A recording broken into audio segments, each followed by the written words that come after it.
नमस्कार दोस्तों, मेरा नाम Sandeep Vishwakarma. I am from coding शिक्षा इंस्टीट्यूट। आज हम लोग देखने वाले हैं कोड इग्नाइटर में CRUD ऑपरेशन, जो कि आप बहुत इजी तरीके से परफॉर्म कर सकते हो। इस वीडियो में मैंने सिस्टमेटिकली एक डॉक्यूमेंट प्रिपेयर किया हुआ है जिसमें कोड इग्नाइटर का पूरा CRUD का पूरा ऑपरेशंस है। तो हम लोग सभी ऑपरेशंस को बिल्कुल डिटेल में बिल्कुल आराम से समझेंगे। थोड़ी सी वीडियो बड़ी हो सकती है। अगर आपने कोड इग्नाइटर इंस्टॉल नहीं किया है तो आप पहले इंस्टॉलेशन वाली वीडियो देख लीजिए, जो कि बहुत इजी है इंस्टॉल करना। आपको सिंपल कोड इग्नाइटर के ऑफिशियल वेबसाइट पर जाकर उसकी जिप डाउनलोड करना है और उसको पर्टिकुलर पाथ पर एक्सट्रैक्ट करना है। सिंपल इतना करने के बाद आपका कोड इग्नाइटर इंस्टॉल हो जाएगा।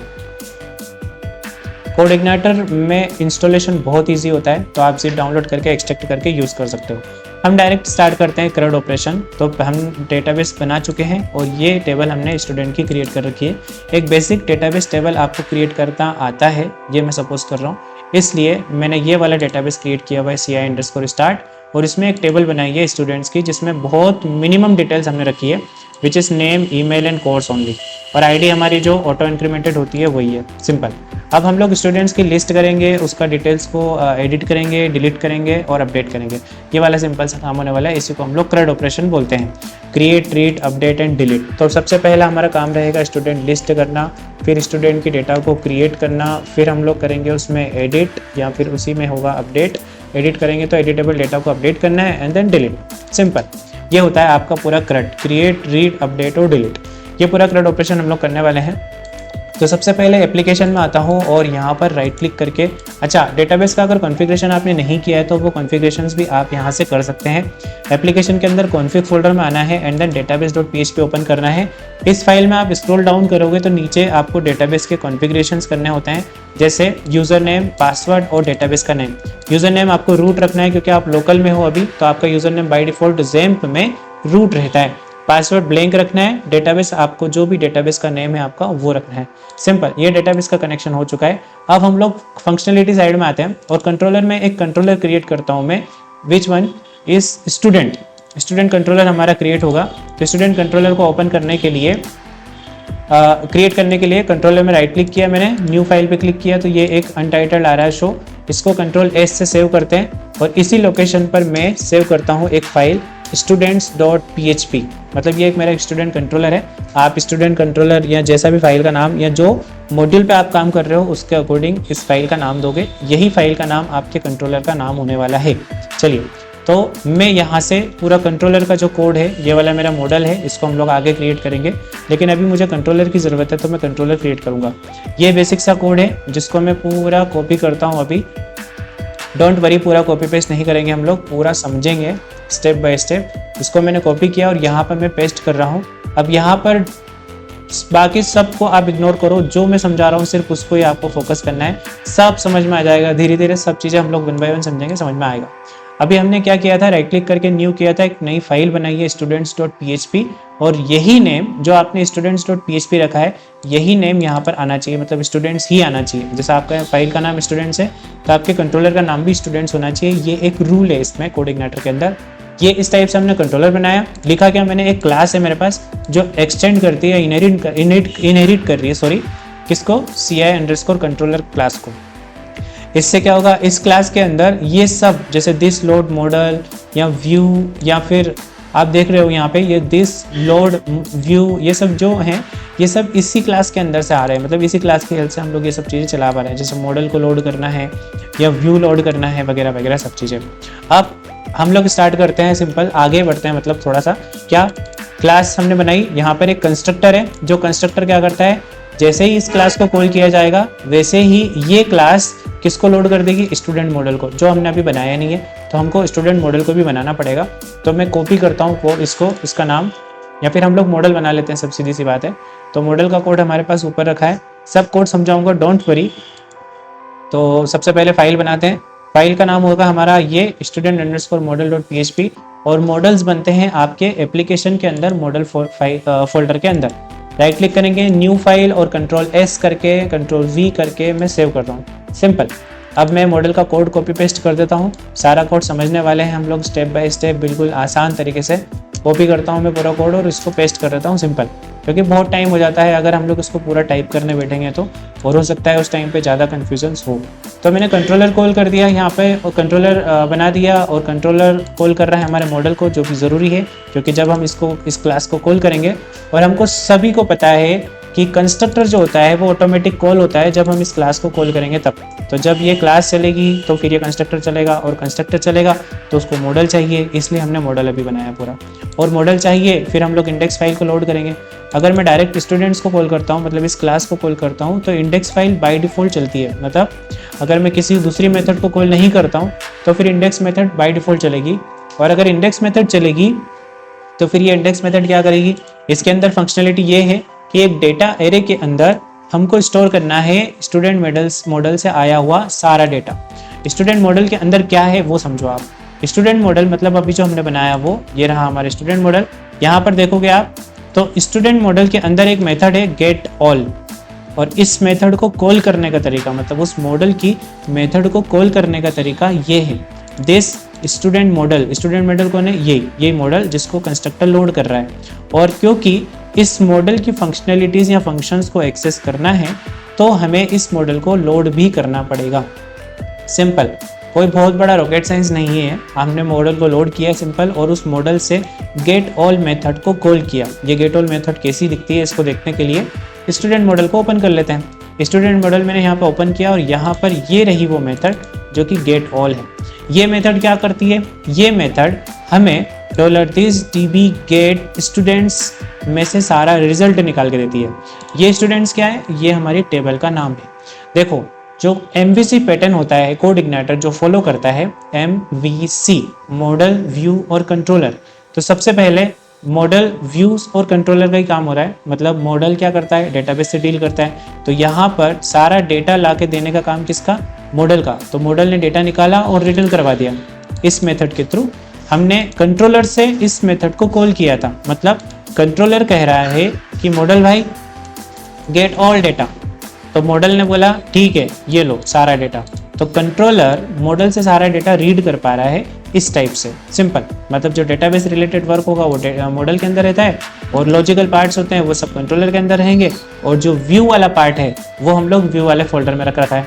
अब कंट्रोलर ही मॉडल को कॉल करेगा, मॉडल से डेटा लेगा, और कंट्रोलर ही व्यू को डेटा पास करेगा। मतलब ये मैंने डेटा पास किया तो किसको दिया, व्यू को दिया। यहाँ पर देखो $this लोड व्यू को हमने पास किया, और ये स्टूडेंट अंडरस्कोर लिस्ट क्या है, ये हमारे व्यू का नाम है। मतलब जो हमारा व्यू होगा यहाँ पे उसका, उस फाइल का नाम है स्टूडेंट्स अंडरस्कोर लिस्ट। तो हमें ये फाइल भी बनानी पड़ेगी। इस फाइल को बना लेते हैं। कैसे, राइट क्लिक करेंगे व्यू के अंदर, ये सेम एप्लीकेशन के अंदर ही कंट्रोलर, मॉडल और व्यू तीनों फोल्डर यहीं मिल जाएंगे। व्यू के अंदर एक नई फाइल बनानी है हमको स्टूडेंट्स अंडरस्कोर लिस्ट .php करके। तो व्यू के अंदर right click, new, Ctrl+S, Ctrl+V, location check कर लेंगे, वेरीफाई कर लेंगे, ठीक है एप्लीकेशन के अंदर व्यूज़ के अंदर ये .php, और इंटर कर देंगे। सिंपल, हमने एक व्यू फाइल बना दी। इस व्यू के लिए सिर्फ क्या है, एक बेसिक सा HTML है जो दिखाता हूँ मैं आपको, उसको भी देख लेंगे, समझ लेंगे एक बार। स्क्रॉल डाउन करते हैं और ये रहा स्टूडेंट लिस्ट का पेज।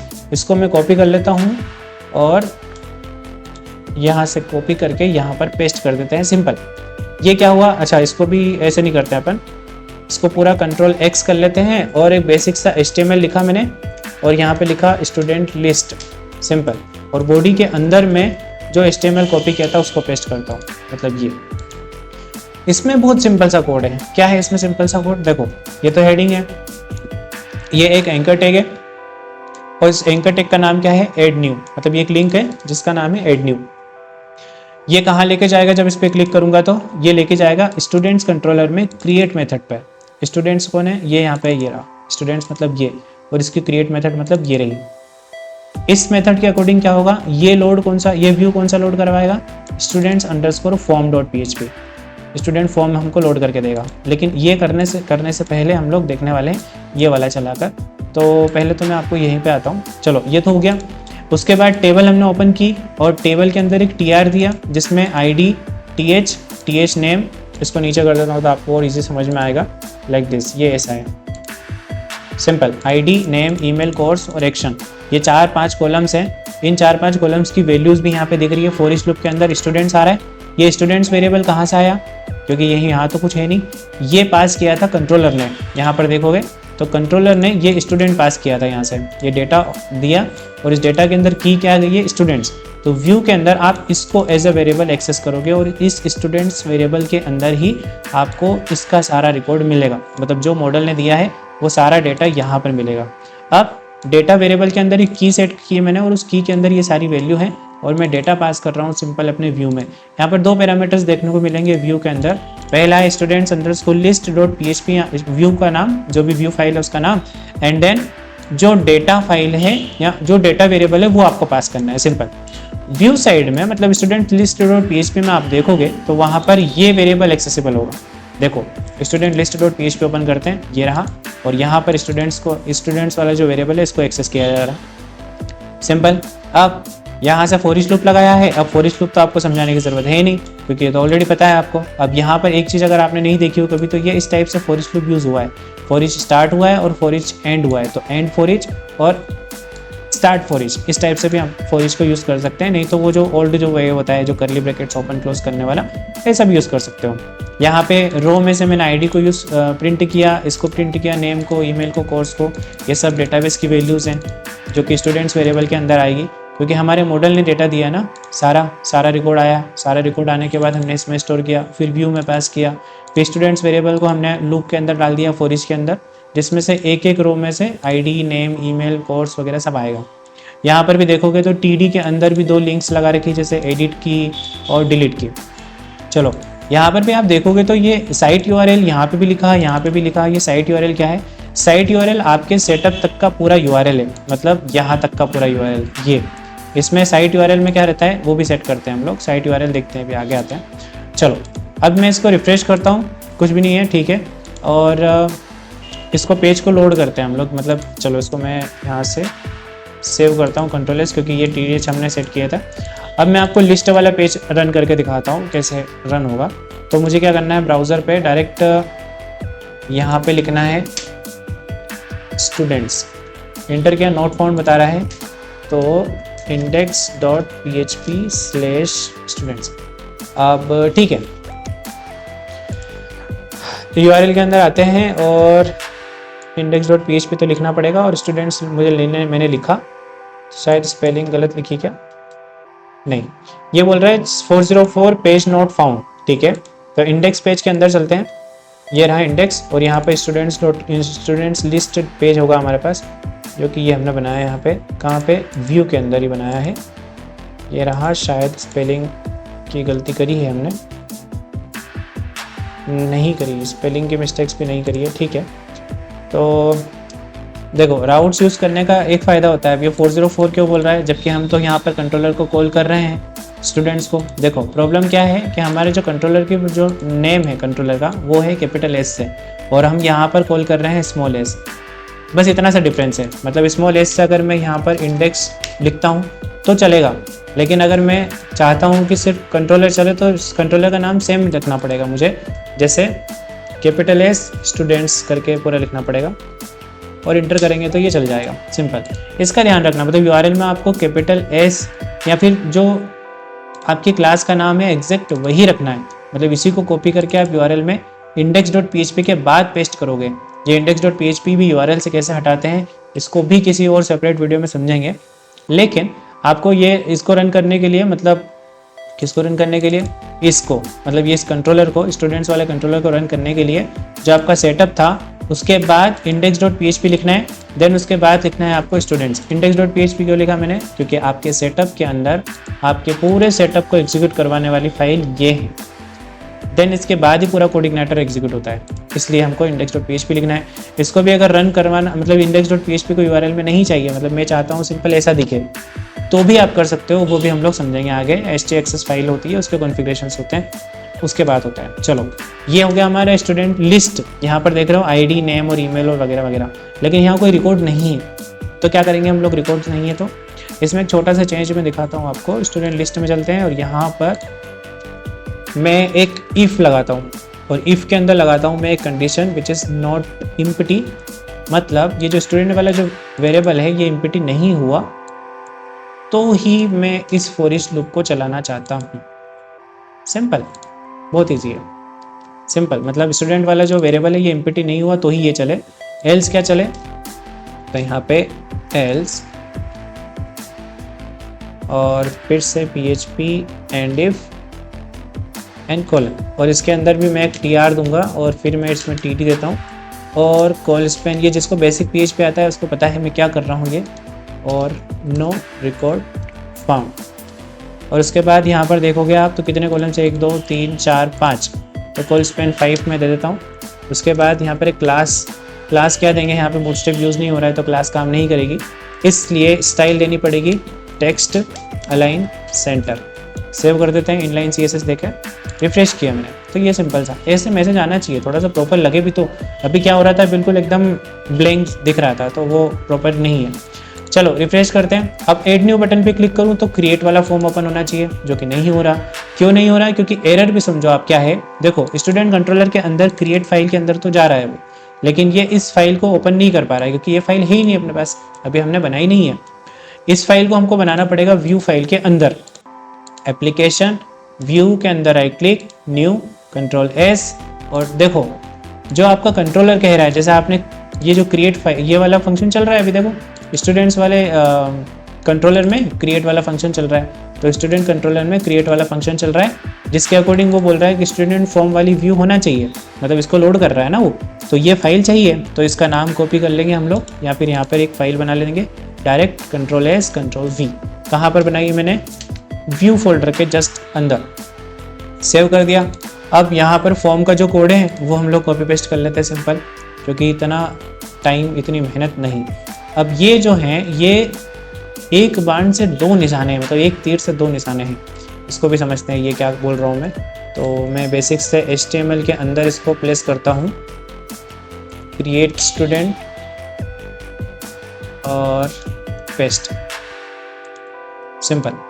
ये बेसिक सा कोड है, इसमें क्या है वो भी समझ लो आप। चलो इसमें ये समझ ही लो, चलो ठीक है। देखो यहाँ पे H2 ओपन है, H2 क्लोज है, इसके अंदर मैंने एक टर्नरी ऑपरेटर का यूज़ किया है, जिसके अकॉर्डिंग क्या है कि अगर कंट्रोलर से स्टूडेंट वेरिएबल आता है, कंट्रोलर ही व्यू को लोड कर रहा है ना, ये देखो कंट्रोलर ने तो व्यू को लोड किया है स्टूडेंट फॉर्म को, तो अगर कंट्रोलर से स्टूडेंट वाला वेरिएबल आता है तो हेडिंग में क्या शो होगा, एडिट स्टूडेंट।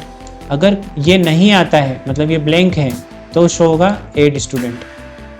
कहने का मतलब ये है कि इस HTML को ही हम एडिट और अपडेट, सॉरी क्रिएट और अपडेट दोनों के लिए यूज़ कर रहे हैं। सिंपल कैसे, ये तो हेडिंग वाला पार्ट समझ में आया कि अगर स्टूडेंट वेरिएबल आया है, स्टूडेंट वेरिएबल मतलब कब होगा ये, जब हम एडिट करेंगे तो स्टूडेंट का डेटा आएगा, तो ये वेरिएबल सेट रहेगा, और सेट रहेगा तो एडिट स्टूडेंट शो होगा, नहीं तो एड स्टूडेंट शो होगा, जो कि ऐड करने के टाइम पर ये वेरिएबल नहीं आएगा। तो यहाँ पर देखो जब हम क्रिएट वाला फंक्शन कॉल कर रहे हैं, जो कि ऐड करने पे ही खुद चलता है, तो यहाँ पर कोई हम लोग स्टूडेंट डेटा नहीं पास कर रहे हैं, तो ये ब्लैंक आएगा, मतलब एड स्टूडेंट शो होगा।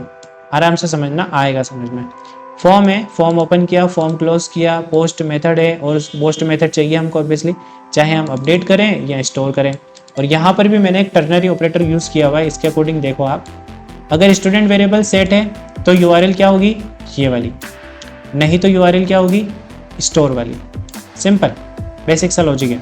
फिर नेम वेरिएबल के अंदर मैंने इनपुट टाइप टेक्स्ट नेम और वैल्यू का भी देखो आप, वैल्यू में भी टर्नरी ऑपरेटर यूज़ किया है मैंने।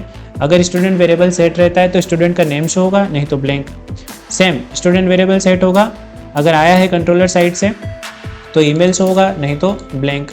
ये टर्नरी ऑपरेटर हमारा बहुत काम बचा रहा है। स्टूडेंट वेरिएबल सेट होगा तो कोर्स में भी कोर्स सिलेक्टेड मतलब आएगा प्रीफिल्ड, नहीं तो ब्लैंक। सिंपल, मतलब एक ही फॉर्म का या एक ही HTML का 2 तरीके से यूज़ कर रहा हूँ मैं, डेटा को अपडेट करने के लिए भी और स्टोर करने के लिए भी।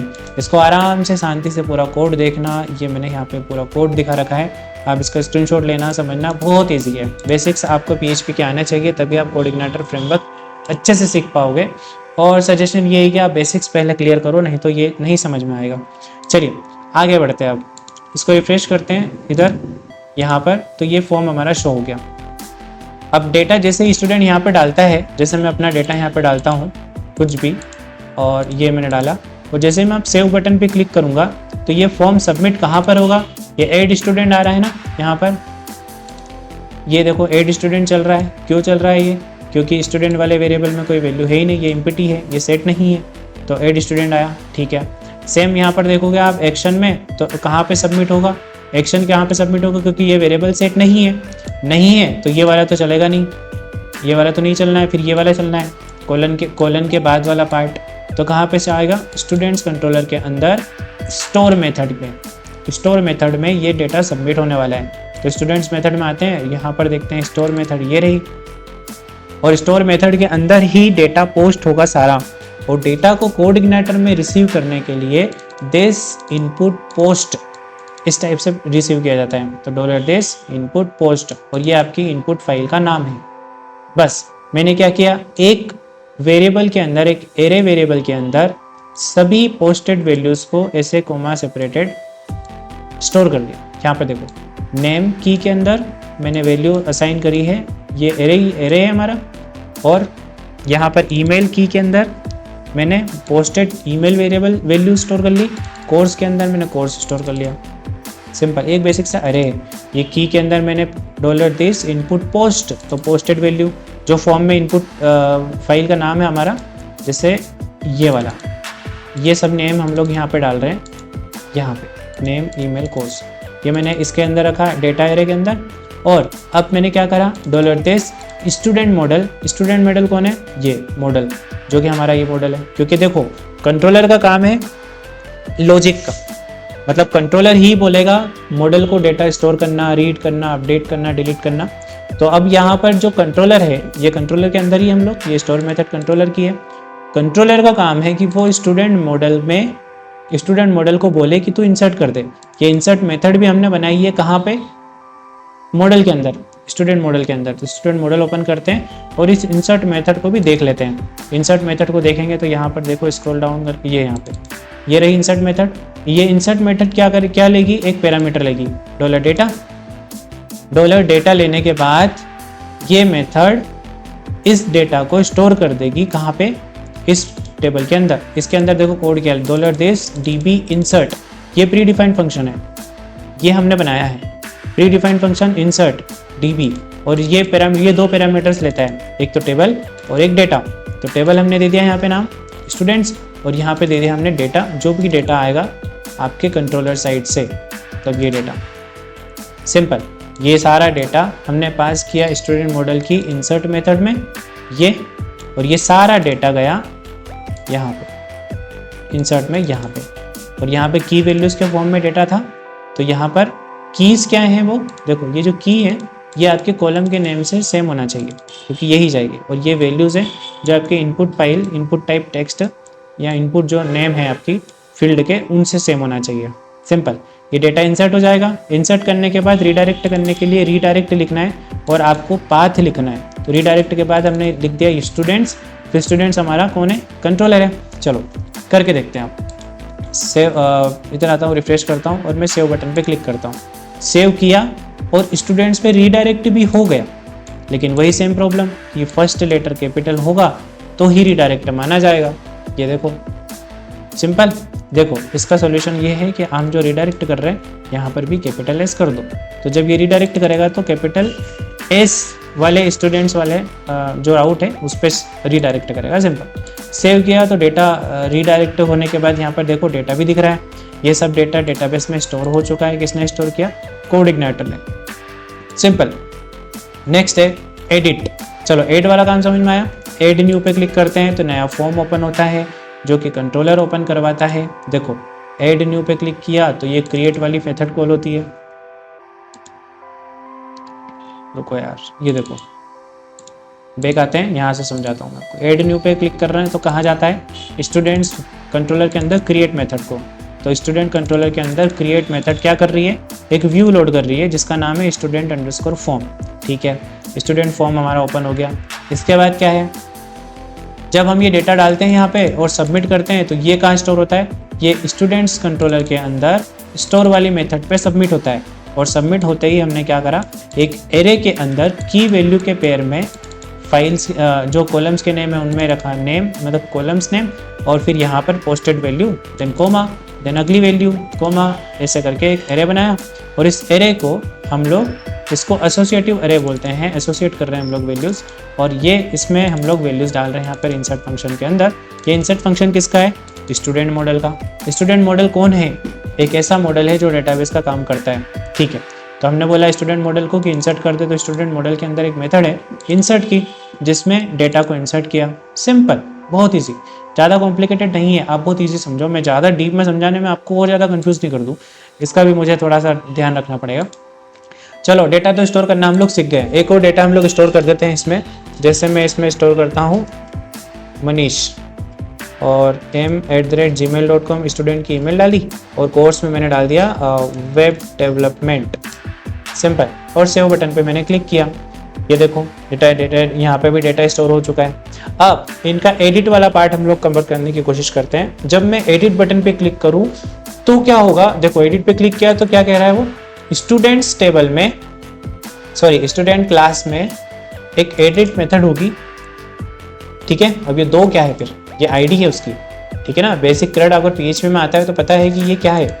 तो स्टूडेंट क्लास में एक मेथड है एडिट। चलो देखते हैं ये बोल रहा है, सही बोल रहा है कि झूठ बोल रहा है। तो स्टूडेंट क्लास के अंदर एक मेथड होगी, नीचे आओ, ये रहा एडिट, और ये एक पैरामीटर लेती है आईडी। ये देखो आईडी ले रही है, ठीक है। इस आईडी के बेस पर हम स्टूडेंट मॉडल को बोलेंगे कि तू डेटा निकाल के दे। स्टूडेंट मॉडल के अंदर एक मेथड है गेट बाय आईडी। चलो स्टूडेंट मॉडल के पास चलते हैं। ये रहा स्टूडेंट मॉडल, इसके अंदर आओ, गेट बाय आईडी करके कौन सी मेथड है? ये रही। ये क्या लेती है? एक आईडी लेती है। दी है हमने आईडी, यहाँ से देखो दे रखी है ना। अब ये आईडी का क्या करेगी? वो डेटाबेस से डेटा लाकर आपको रिटर्न करवाएगी। कौन? ये वाली मेथड डिस db गेटवेयर स्टूडेंट्स। कौन है आपकी मेथड? सॉरी आपकी टेबल है, स्टूडेंट्स मेथड टेबल है, और इसमें हमने ये जो दिया है ये आपका वेयर क्लोज है। वेयर क्लोज मतलब where ID equals to ID, ऐसा करके देते हैं ना, तो वो ऐसा दिया। मतलब ये एक एरे बनाया मैंने, ये की और ये वैल्यू दे दी। ये कॉलम का नेम जिससे मैच करना है और जिसको मैच करना है ये हमने यहाँ पे दे दिया। सिंपल। रो फंक्शन कॉल किया क्योंकि हमको एक सिंगल डेटा चाहिए, एक सिंगल रो चाहिए ना। तो इस कंडीशन के बेस पर एक सिंगल डेटा जो फर्स्ट मैच हो वो मुझे मिले, और वो रिटर्न कर देगी ये वाली मेथड। किसको देगी रिटर्न करके? कंट्रोलर को, क्योंकि ये वाला कोड चला। कोड चलने के बाद ये सारा डेटा जो भी सिलेक्टेड डेटा था वो किसके अंदर स्टोर हुआ? यहाँ पे। सिंपल। ये डेटा फंक्शन को हम, ये डेटा वेरिएबल को हम लोग पास करेंगे व्यू के पास, क्योंकि देखो अब आगे व्यू को लोड करना है। डेटा निकाल लो इस आईडी से, और आईडी से डेटा निकालने के बाद व्यू लोड कर देना। $this लोड व्यू, ये क्या है? ये आपकी फाइल का नाम है, स्टूडेंट फॉर्म, जो कि हम लोग क्रिएट के टाइम पे भी ओपन कर रहे थे। ये देखो, और यहाँ पर अब मैं दे रहा हूँ स्टूडेंट डेटा। दिख रहा है? जो डेटा आईडी से हमने निकाला था ना, वही डेटा हमने स्टोर दिया है किसको? व्यू को, स्टूडेंट फॉर्म को। स्टूडेंट फॉर्म के अंदर आएंगे तो इसको क्या मिलेगा? Student variable. अब अगर इसको स्टूडेंट वेरिएबल मिलेगा तो इसका हाउ भाव चेंज हो जाएगा। हाउ भाव चेंज होगा मतलब ये देखो, अगर स्टूडेंट वेरिएबल सेट रहता है तो एडिट स्टूडेंट दिखेगा लेबल, ये हेडिंग है ना। और अगर मेथड में, ये एक्शन में भी देखोगे तो अगर ये सेट रहता है तो साइट यूआरएल क्या दिखेगी? ये वाली student/update method/id। सिंपल, ये कॉन्केटिनेशन है। अब ये अनाराम तो नहीं सिखा सकता मैं आपको अभी, ठीक है। चलो अब अपडेट करके देखते हैं अपडेट होता है कि नहीं होता है। अच्छा, अपडेट वाली मेथड को भी एक बार देख ही लेते हैं, वहाँ भी एक बार प्रकाश डाल के आते हैं। तो स्टूडेंट मेथड के अंदर चलते हैं, सॉरी स्टूडेंट क्लास के अंदर चलते हैं। वहाँ पर एक मेथड है अपडेट स्टूडेंट क्लास, ये रही। इसके अंदर आओगे तो ये रही अपडेट की मेथड, और इस अपडेट मेथड के अंदर आप देखोगे तो यहाँ पर एक आईडी लेता है ये। हाँ, तो आईडी दे भी तो रहे हैं हम, देखो कहाँ दे रहे हैं, ये देखो स्टूडेंट क्लास के अंदर अपडेट मेथड / एक आईडी। सिंपल, आईडी दे रहे हैं तो आईडी ये रही। अब इस अपडेट मेथड का काम क्या है कि इस आईडी से इस डेटा को अपडेट कर देना। समझते हैं ना, आराम से समझते हैं। क्या हुआ? फॉर्म सबमिट हुआ, यहाँ से फॉर्म सबमिट हुआ तो कंट्रोलर के पास आया, अपडेट मेथड के पास आया। जो भी डेटा पोस्ट हुआ है उस सारे डेटा को हमने जैसे इंसर्ट के अंदर एक एरे के अंदर रखा था वैसे ही हमने अपडेट के लिए भी रख लिया। क्या? ये हमारे कॉलम्स नेम और ये हमारी पोस्टेड वैल्यूज़ करके हमने एक अपडेटेड एरे बना लिया, जिसमें सारा अपडेटेड डेटा होगा। यूज़र चेंज करेगा ना तो वो सारी डिटेल पोस्ट होगी तो यहाँ पर आ जाएगी, ठीक। अब $डेटा वेरिएबल हम पास कर देंगे हमारे स्टूडेंट मॉडल की एक मेथड के अंदर, विच इज अपडेट मेथड, कुछ भी हो सकता है नाम। इसलिए क्या है कि रिजर्व कीवर्ड्स का यूज ना करो तो अच्छा है, क्योंकि कंफ्यूजन्स नहीं होती रिजर्व कीवर्ड्स में। रिजर्व कीवर्ड्स मतलब अपडेट एक रिजर्व कीवर्ड है कोड इग्नाइटर के लिए, क्योंकि आपका जो मॉडल है, देखो ये इसके अंदर ये देखो, या फिर इंसर्ट में भी हमने वही गलती करी थी, ये रिजर्व कीवर्ड्स है, ये प्री डिफाइंड फंक्शंस है। देखो चलो ठीक है, वो सब ज्ञान की बातें बाद की बात से देखेंगे।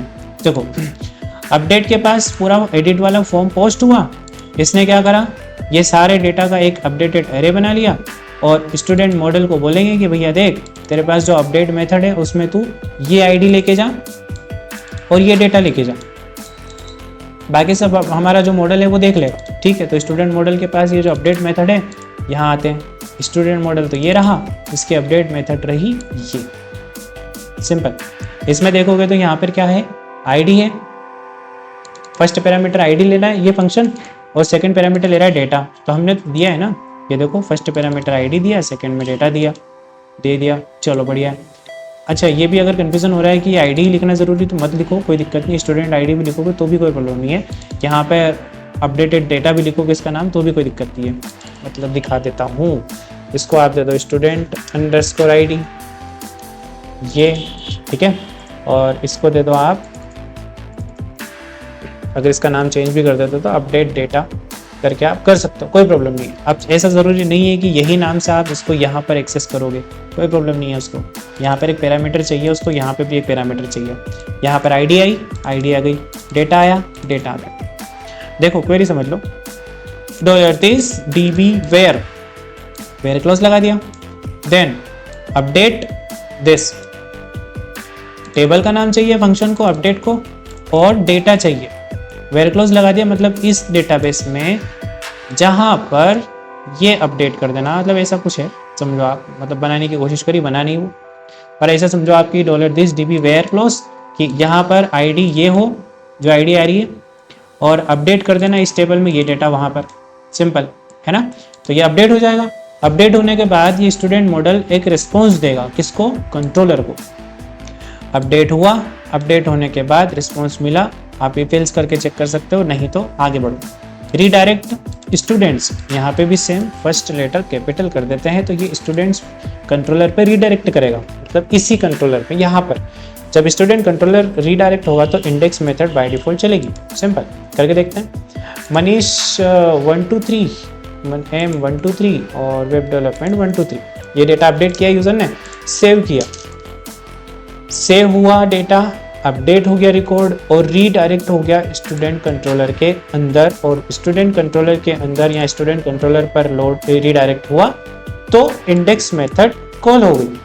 सिंपल, बहुत सिंपल, कोड इग्नाइटर बहुत simple. Last operation delete, delete का काम क्या है, देखो अब क्या होना चाहिए, बेसिक क्या होना चाहिए। देखो अब आपको बहुत सब कुछ समझ में आ जाएगा, जो पुराना सब कुछ अगर आपको थोड़ा बहुत भी नहीं समझ में आएगा, कैसे कंट्रोलर मॉडल व्यूज काम कर रहे हैं समझ में आए तो डिलीट वाला आपको समझाएगा। देखो ये रिकॉर्ड तो शो हो ही रहा है, डिलीट बटन यहाँ पर है, आप जैसे इस पे क्लिक करोगे तो ये क्या करेगा, ये स्टूडेंट कंट्रोलर के पास जाएगा, क्योंकि हमने देखो लिख रखा है ना नीचे, माउस लिखा इस पे लेकर जाते हैं, माउस ओवर करते हैं, तो यहाँ पर देखना अभी ना क्या लिखा आ रहा है, स्टूडेंट्स स्लैश डिलीट स्लैश 2, मतलब स्टूडेंट कंट्रोलर के अंदर एक डिलीट मेथड है जो एक पैरामीटर लेके जाती है आईडी।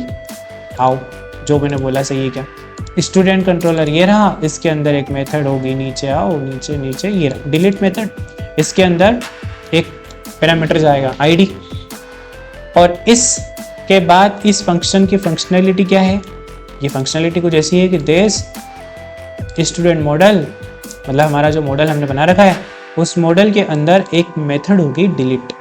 चलो मॉडल के अंदर ये रहा स्टूडेंट मॉडल, इसके अंदर आते हैं डिलीट, और ये डिलीट मेथड क्या लेती है, एक पैरामीटर आईडी, ये एक पैरामीटर लेती है। तो स्टूडेंट मॉडल ओपन करो और ये रही वो आपकी मेथड जिसको कंट्रोलर ने कॉल किया है अभी, है ना, जो आईडी भी हमने दे रखी है कंट्रोलर ने दी है ना, ठीक है। और ये वाली मेथड क्या करेगी, $this db where id is, जो आईडी आ रही है वो पैरामीटर में वो, और डिलीट कर दो, कहाँ से, स्टूडेंट टेबल से। डिलीट फंक्शन को एक मैथ टेबल चाहिए, स्टूडेंट्स टेबल या टेबल चाहिए, सिंपल टेबल दे सिंपल। अब डेटा डिलीट हो जाएगा। अरे रुको, वैसे कैसे डिलीट हो जाएगा? ये डिलीट मेथड को कॉल किया तो ये हमको रिटर्न में करेगी 1 रिटर्न दे दिया, तो कंट्रोलर को पता चला कि भैया हो गया डिलीट, हो गया डिलीट। डिलीट होने के बाद रिडायरेक्ट कर देंगे हम फिर से स्टूडेंट्स पे। सेव करो इसको और रिडायरेक्ट करो। चलो रिफ्रेश करता हूँ मैं और यहाँ पर डिलीट बटन पे क्लिक करता हूँ। ये एक बेसिक सा कन्फर्मेशन बॉक्स है, ये सिखाऊंगा तो फिर कैसे काम चलेगा। लिस्ट में ये नहीं है, ये रही, देखो ऑन क्लिक पे रिटर्न का मैंने ये लगाया है, रिटर्न कन्फर्म डिलीट, तो इसलिए वो मुझसे कन्फर्मेशन मांग रहा है, तो ये आया ठीक। डिलीट क्वेश्चन मार्क ऐसा नहीं होना चाहिए। Are you sure you want to delete, एक प्रॉपर मैसेज दो, जिम्मेदार बनो। ओके करेंगे तो डिलीट हो गया डेटा।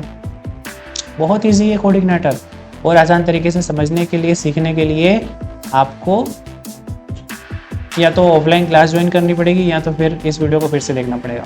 और ऑफलाइन क्लास ज्वाइन करने के लिए कोडिंग शिक्षा इंस्टीट्यूट सोनकच्छ में विजिट कर सकते हो आप, जो कि MG रोड पर है, पारस स्टोर के सामने, Mahavir Jain market, first floor. Thank you so much.